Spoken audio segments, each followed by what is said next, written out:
ಸ್ನೇಹಿತರೆ, ವೆಜ್ ಕೊಲ್ಹಾಪುರಿಗೆ ಬೇಕಾಗಿರ್ತಕ್ಕಂತಹ ವೆಜಿಟೇಬಲ್ಗಳನ್ನು ಒಂದು ಕುಕ್ಕರ್ಗೆ ಆ್ಯಡ್ ಮಾಡ್ತಾ ಇದ್ದೀನಿ.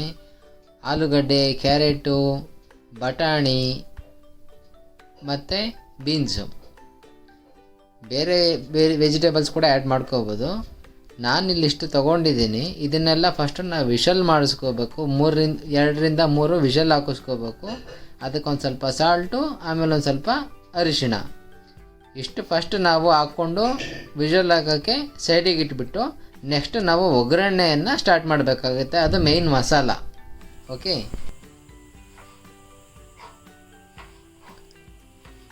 ನಮಸ್ತೆ ಸ್ನೇಹಿತರೆ. ಇವತ್ತು ನಾವು ವೆಜ್ ಕೊಲ್ಹಾಪುರಿ ಹೇಗೆ ಮಾಡೋದು ಅಂತ ತಿಳ್ಕೊಳ್ಳೋಣ.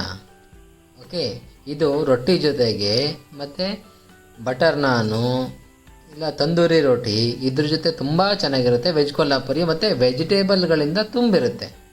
ಫಸ್ಟಿಗೆ ನಾನು ಮಸಾಲಾನ ರುಬ್ಕೋಬೇಕು ಇದಕ್ಕೆ, ಆಮೇಲೆ ಅದನ್ನು ವೆಜಿಟೇಬಲ್ ಜೊತೆ ಮಿಕ್ಸ್ ಮಾಡಬೇಕು. ಅದಕ್ಕೋಸ್ಕರ ನಾವೇನು ಮಾಡಬೇಕು, ಇವಾಗ ಫಸ್ಟು ಮಸಾಲಾನ ರೆಡಿ ಮಾಡ್ಕೋತಿದ್ದೀನಿ. ಅದಕ್ಕೆ ಈಗ ಏನು ಆ್ಯಡ್ ಮಾಡಿದ್ದೀನಿ, ಈಗ ಫಸ್ಟಿಗೆ ನಾನು ಒಂದು ಸ್ವಲ್ಪ ಬಾಣಲಿಯಲ್ಲಿ ಒಂದು ಸ್ವಲ್ಪ ಎಣ್ಣೆಗೆ ಆಮೇಲೆ ಅದು ಲವಂಗ ಹಾಕಿದ್ದೀನಿ, ಆಮೇಲೆ ಮೆಣಸು ಹಾಕಿದ್ದೀನಿ. ಓಕೆ, ಅದಾದಮೇಲೆ ಈರುಳ್ಳಿ ಹಾಕಿ ಹುರಿತಾ ಇದ್ದೀನಿ. ನಿಮಗೆ ಅಲ್ಲಿ ಏನಾದ್ರು ಇಂಗ್ರೀಡಿಯೆಂಟ್ಸ್ ಏನು ಬೇಕು ಅಂದರೆ ನಾನು ಡಿಸ್ಕ್ರಿಪ್ಷನ್ ಕೊಟ್ಟಿರ್ತೀನಿ, ಹೋಗಿ ನೋಡಿ. ಮತ್ತು ಡಿಸ್ಪ್ಲೇ ಮೇಲೂ ಕೂಡ ಬರ್ತಾ ಇದೆ. ಓಕೆ, ಈರುಳ್ಳಿ ಚೆನ್ನಾಗಿ ನಾವೀಗ ಬಾಡಿಸ್ಕೋಬೇಕು, ಬ್ರೌನಿಷ್ ಬರೋಷ್ಟು ಬಾಡಿಸ್ಕೋಬೇಕು. ಓಕೆ, ಇದು ನಾನು ಮಾಡ್ತಾ ಇರೋದು ಮಿನಿಮಮ್ ಅಂದರೆ ಒಂದು 8ರಿಂದ 10 ಜನಕ್ಕೆ ಆಗೋಷ್ಟು ಮಾಡಿದ್ದೀನಿ. ಈಗ ಇದಾದ ನಂತರ ನಾನು ಶುಂಠಿ ಬೆಳ್ಳುಳ್ಳಿ ಹಾಕಬೇಕು. ಫಸ್ಟಿಗೆ ಶುಂಠಿ ಹಾಕ್ತಾಯಿದ್ದೀನಿ.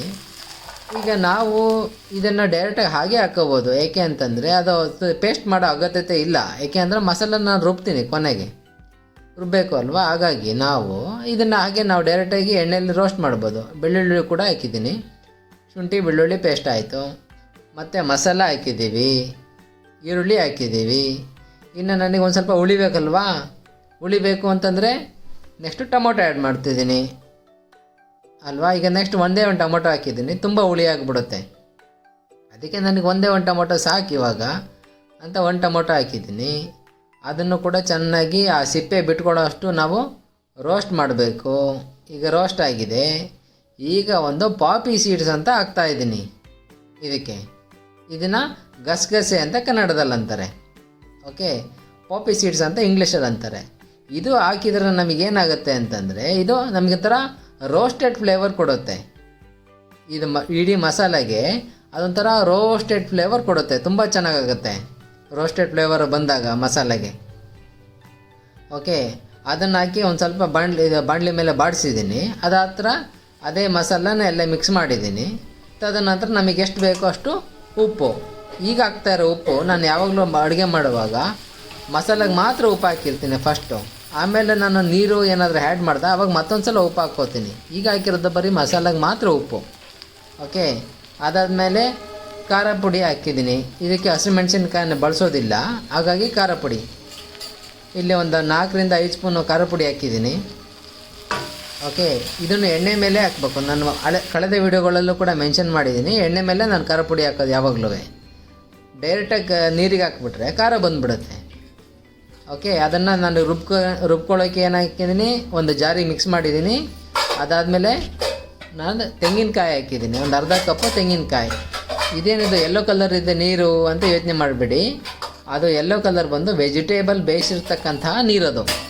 ಓಕೆ, ನಾವು ಬೇರೆ ವಾಟ್ರ್ ಹಾಕಿದರೆ ಏನಾಗುತ್ತೆ, ಆ ನೀರಿಗೆ ಫ್ಲೇವರ್ ಬಂದಿರೋದಿಲ್ಲ, ಟೇಸ್ಟ್ ಇರೋದಿಲ್ಲ. ಹಾಗಾಗಿ ನಾನು ವೆಜಿಟೇಬಲ್ ಬಾಯ್ಲ್ ಮಾಡಿರೋ ನೀರನ್ನು ಇಲ್ಲಿ ಬಳಸ್ತಾ ಇದ್ದೀನಿ. ಸೊ ಅದು ವೆಜಿಟೇಬಲ್ ಫ್ಲೇವರನ್ನು ಹೊಂದಿರುತ್ತೆ, ಯಾವುದು ನೀರು ಅಲ್ವಾ. ಹಾಗಾಗಿ ನೀವು ನೆಕ್ಸ್ಟ್ ಯಾವ್ದಾದ್ರು ವಾಟ್ರ್ ಆ್ಯಡ್ ಮಾಡಬೇಕಾದ್ರೆ ಅಲ್ಲಿ ಕರಿಯಲ್ಲಿ ಏನು ಬಳಸಿರ್ತೀವೋ ಅದೇ ವಾಟ್ರನ್ನ ನೀವು ಆ್ಯಡ್ ಮಾಡಿ. ಈಗ ವೆಜಿಟೇಬಲ್ ಎಲ್ಲ ಒಂದು ಕಡೆ ಬಾಯ್ಲ್ ಮಾಡ್ಕೊಂಡಿದ್ದೀನಿ. ಈಗ ನಾನಿಲ್ಲಿ ಯಾವ್ಯಾವ ವೆಜಿಟೇಬಲ್ಸ್ ತೊಗೊಂಡಿದ್ದೀನಿ, ಕ್ಯಾರೆಟು, ಬಟಾಣಿ, ಬೀನ್ಸು, ಆಲೂಗೆಡ್ಡೆ. ಹತ್ತತ್ರ 800 ಗ್ರಾಮಿಂದ 1 kg ಅಷ್ಟು ವೆಜಿಟೇಬಲ್ಸ್ ಇದೆ ಇಲ್ಲಿ. ಓಕೆನಾ, ನೀವು ಬೇರೆ ಬೇರೆ ವೆಜಿಟೇಬಲ್ಸ್ ಮಿಕ್ಸ್ ಮಾಡ್ಕೋಬೋದು. ಇದು ವೆಜ್ ಕೊಲ್ಹಾಪುರಿಗೆ ಇಷ್ಟು ಸಾಕು ವೆಜಿಟೇಬಲ್ಸ್, ಇದೇ ಚೆನ್ನಾಗಿ ಸೂಟ್ ಆಗುತ್ತೆ.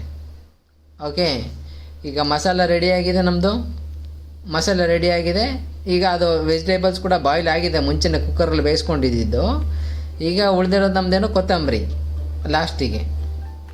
ಓಕೆ, ಕೊತ್ತಂಬರಿ ಹಾಕಿದ್ದೀನಿ ಒಂದು ಅರ್ಧ ಕಪ್ಪು. ನೀವು ಕೂಡ ಕೊತ್ತಂಬರಿ ಅಲ್ಲಿ ಚೆನ್ನಾಗಿ ಮಿಕ್ಸ್ ಮಾಡ್ಕೊಳ್ಳಿ, ಚೆನ್ನಾಗಿ ಬರುತ್ತೆ.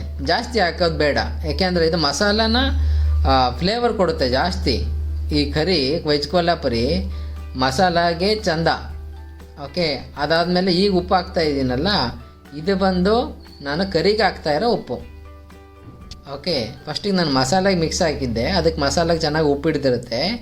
ಈಗ ನಾನು ನೀರು ಹಾಕಿದ್ನಲ್ಲ ವೆಜಿಟೇಬಲ್ಸ್ ಜೊತೆ, ಅದಕ್ಕೆ ಹಾಕ್ತಾ ಇರೋದು ಉಪ್ಪು.